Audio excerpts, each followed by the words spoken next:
உபசரிங்க, நல்லா உபசரிங்க. இந்த சின்ன கழுத ரம்யா ஒரு தடவை கூட வாங்கன்னு எங்களை கூப்பிட கூட இல்ல. ஆனா அந்த ஆள மூச்சுக்கு மூச்சு அண்ணன் அண்ணன்னு சொல்லிக்கிட்டே இருக்கா. ஏங்க காலையில மதியம் என்னங்க சொன்னா?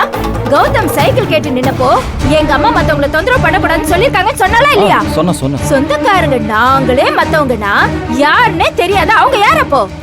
அப்போ மத்தவங்க உங்களுக்கு சைக்கிள் வாங்கி கொடுக்கலாம், நீங்களும் வாங்கிப்பீங்க, அப்படிதானே? அப்போ எங்களெல்லாம் விட உங்களுக்கு அவங்க ரொம்ப முக்கியமா போயிட்டாங்க, அப்படிதானே?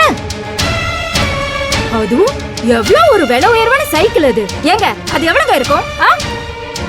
அது எப்படியும் 10,000 இருக்கும். 10,000? சாதாரண ஒரு பிறந்த நாளைக்கே 10,000 ரூபாய் கிஃப்ட்னா அப்ப நீங்களாம் அவ்வளவு க்ளோஸா? சொல்லுங்க.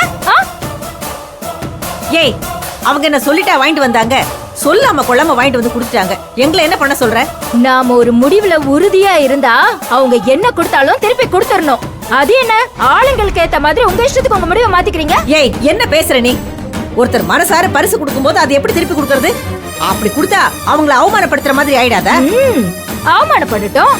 இப்ப என்ன அவங்க அவமானப்படக்கூடாதுன்னு நினைக்கிறீங்களா? புரியாம பேசாத. நான் எல்லாம் புரிஞ்சுதான் பேசுறேன்.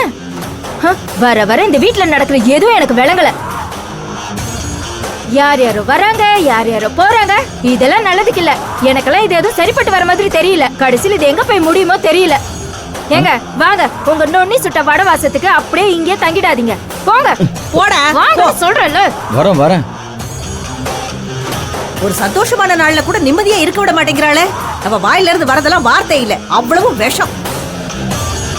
வினோ, நீ அவ பேசுனதெல்லாம் பெருசா எடுத்துக்காதம்மா. அதான் அவ குணம் தெரிஞ்சது தானே. இல்லத்த, எனக்கு என்னமோ இதெல்லாம் சரியா படல. நாம அந்த சைக்கிளை திருப்பி கொடுத்துடலாமே. என்ன வினோ இப்படி சொல்ற? அவ சொல்றான்னு பாசமா கொடுத்தத நம்ம திருப்பி கொடுத்தா அவங்கள அசிங்கப்படுத்துறதுக்கு சமம் இல்ல? வீடு தேடி வந்து வாழ்த்திட்டு போனவங்கள அசிங்கப்படுத்தணுங்கிறியா? இவெல்லாம் ஒரு ஆளுன்னு. முதல்ல உன் பையனுக்கு நீ என்ன பதில் சொல்லுவ?